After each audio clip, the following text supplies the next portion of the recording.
One play has started to dominate modern basketball. The pick and roll takes advantage of good spacing, good player coordination, and great playmaking to force the defense into decisions which the offense can then capitalize on. My goal is by the end of this video, you will be able to use the pick and roll in your own games effectively.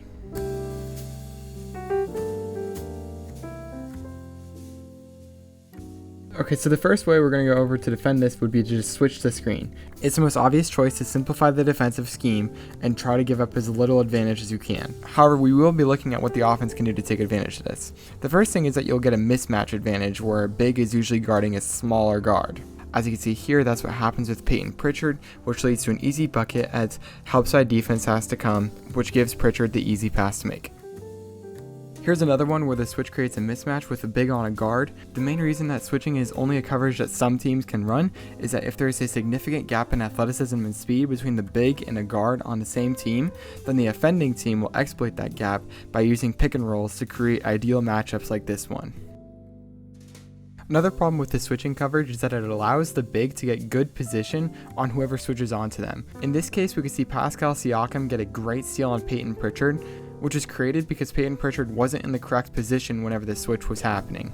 That's no fault to Peyton Pritchard, it's a really hard place to be in. Specifically, I want you to look right here. If Peyton Pritchard knew he was going to switch, he should be below Pascal Siakam, ready to be under him in order to prevent this pass over the top. Peyton Pritchard is only about 2 inches taller than me, so he has no way of defending Pascal Siakam in the paint. However, it is just another one of the good reasons why switching doesn't always work.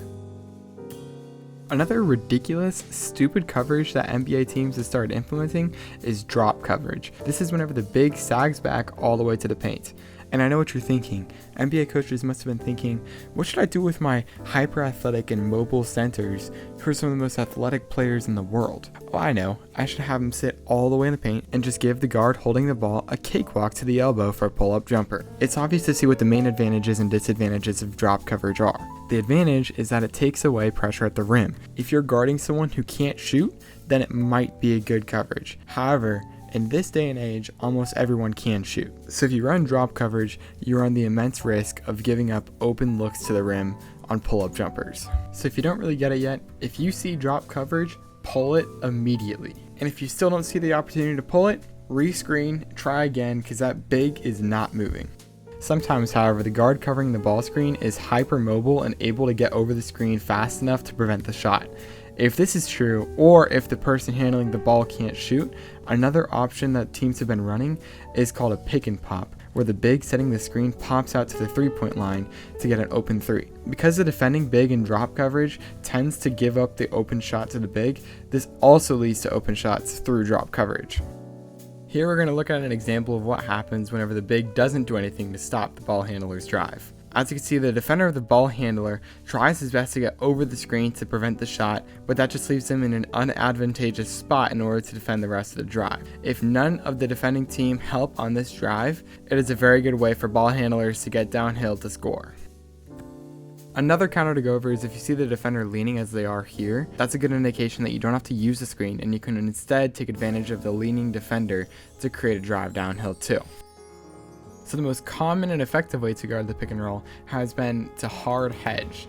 What this means is to have the big defending the screener come up and block off the ball handler's drive at the cost of giving the big more space to roam. This is an aspect of trying to defend with all 5 guys on the court, as usually giving up that driving lane for the big means that someone else has to step up and help. This often forces teams to have good rotations to defend the pick and roll, which is one of the reasons why it's one of the best defenses and one of the best counters for offenses to exploit.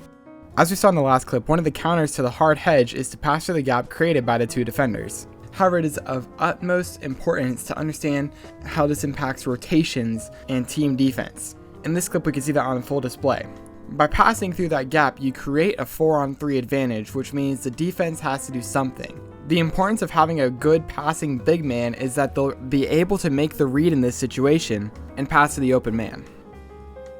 Finally, with the hard hedge coverage, sometimes the big has to stay with the ball handler because the main defender cannot get back fast enough. In this case, forcing the big into a decision where they either defend the ball handler or the opposing big is the right read. Here, Jaylen Brown does that by taking a step back shot where if the big steps up to guard the shot, he can lob it to his big man down low.